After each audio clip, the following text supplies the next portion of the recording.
तो पटना में जो जाम और अतिक्रमण की समस्या को देखते हुए एक विशेष अभियान चलाने का निर्णय लिया गया है और इस अभियान में सभी विभागों के पदाधिकारी शामिल होंगे। तो कई जगह अतिक्रमण की समस्या है, कई जगह जो सरकारी काम चल रहे हैं, रोड बनाने का या सीवरेज बनाने का काम चल रहा है, उसके कारण कुछ समस्या है, कई जगह बिजली के खंभों को लेकर समस्या है, कई जगह रेगुलेशन की समस्या है, कुछ जगह पार्किंग की समस्या है। तो आज सभी विभागों के पदाधिकारियों के साथ बैठक हुई है, जिसमें आईजी साहब सहित तमाम पुलिस पदाधिकारी और एसडीओ सहित जिला पदाधिकारी मौजूद थे और ये निर्णय लिया गया कि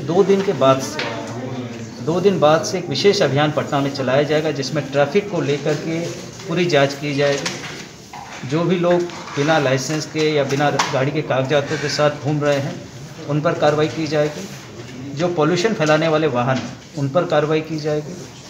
खास करके जो अतिक्रमण, छोटे मोटे अतिक्रमण आप देखेंगे कि सड़कों पर ठेला खड़ा है, रिक्शा खड़ा है, गलत पार्किंग कर दी गई है, उसके कारण जाम होता है, तो उस पर भी एक विशेष अभियान चलाया जाएगा और उन गाड़ियों को जब्त करने की कार्रवाई की जाएगी।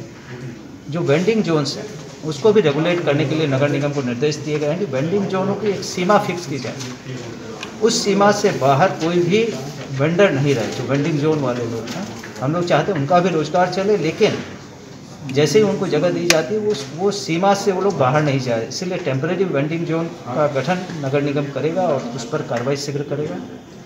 इसके अलावा जो भी सीवरेज का काम चल रहा है नमामि गंगे के तहत, उसके तहत कई जगह सड़कें खोद करके रख दी गई हैं। तो जब तक इनका काम पूरा नहीं हो जाता, कोई भी सड़क खोदने पर रोक लगा दी गई है कि जब तक पुरानी सड़कें जब तक खोद गई हैं उसका काम पूरा नहीं होता है, कोई भी नई जगह सड़क को नहीं खोदा जाए। इसके अलावा बिजली के खंभे कई जगह प्रॉब्लम कर रहे हैं, तो उसको भी देखा जा रहा है। वन वे कुछ स्थानों पर करने पर विचार किया जा रहा है, इसके लिए प्रस्ताव मांगे गए हैं। सभी एसडीओ और एसडीपीओ बैठक करके अपने अपने क्षेत्र में देखेंगे कहाँ वन वे करने से ट्रैफिक को ईजी किया जा सकता है। इसके अलावा गांधी सेतु पर भी निगरानी और दीघा सेतु पर भी लगातार निगरानी रखने का निर्णय किया गया है, ताकि जो जाम की समस्या है उस पर अंकुश लगाया जा सके। जी देखिए, 2 दिन के बाद से एक स्पेशल धावा दल गठित किया गया है, जिसमें सीनियर ऑफिसर्स, पुलिस ऑफिसर्स सभी लोग रहेंगे और ये लोग मिल कर के जो विभिन्न क्षेत्र हैं, इस 4 हमारे यहाँ सिटी एसपीज हैं, उनके क्षेत्र में ये सारी व्यवस्थाएं होंगी और वो लोग अपने अपने क्षेत्र में लीड करेंगे और अपने अपने क्षेत्र की समस्याओं का निराकरण करेंगे। और ये अभियान अगले 7 दिन तक चलेगा। 2 दिन के बाद शुरू होगा जी और अगले 7 दिन तक ये अभियान चलेगा, जिसमें शहर के विभिन्न इलाकों में ये अतिक्रमण हटाने सहित जाम हटाने की कार्रवाई की जाएगी। के द्वारा भी अपने अपने गंतव्य स्थान की ओर लौट रहे हैं, तो क्या कुछ व्यवस्थाएँ की गई है बस स्टैंड की सुरक्षा की और यात्रियों का? देखिए, ट्रेन में काफ़ी भीड़ चल रही थी, बसों में भी काफ़ी भीड़ चल रही थी, तो बिहार सरकार ने रेलवे से अनुरोध किया और रेलवे के द्वारा कई नई ट्रेन की शुरुआत की गई छठ पूजा के लेकर। और छठ पूजा को देखते हुए नई ट्रेन की शुरुआत होने से काफ़ी लोगों को राहत भी मिली है और बसों की संख्या भी लगातार बढ़ी है। तो अभी ये 2-3 दिन और जितने भी लोग आए थे छठ पर्व में लगभग चले गए हैं या जाने की स्थिति में है।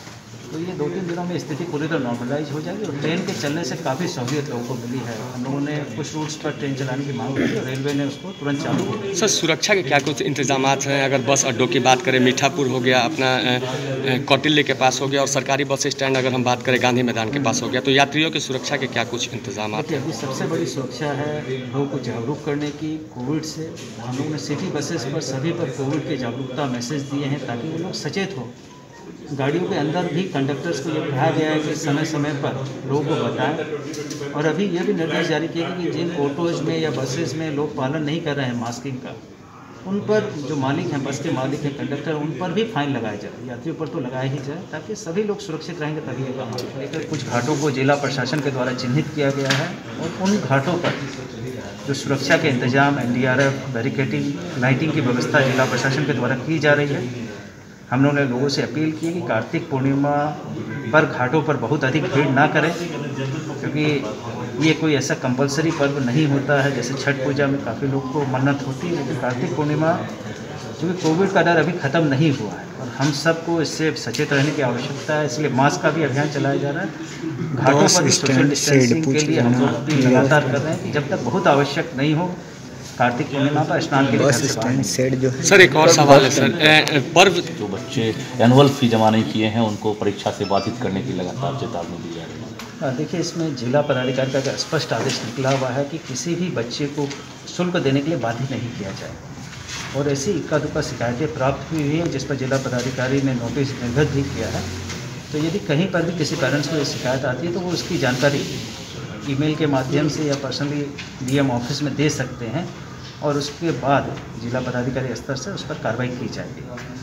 अभी चूँकि अब हम लोग नॉर्मलसी की तरफ भी बढ़ रहे हैं और कोविड का डर भी ख़त्म नहीं हुआ है, तो दोनों में एक बैलेंस बनाने की आवश्यकता है। तो इस पर कोई शिकायत मिलेगी, अभी तक कोई पेरेंट्स ने हमें शिकायत नहीं किया, लेकिन शिकायत मिलने पर उस पर जांच के बाद कार्रवाई की जाएगी।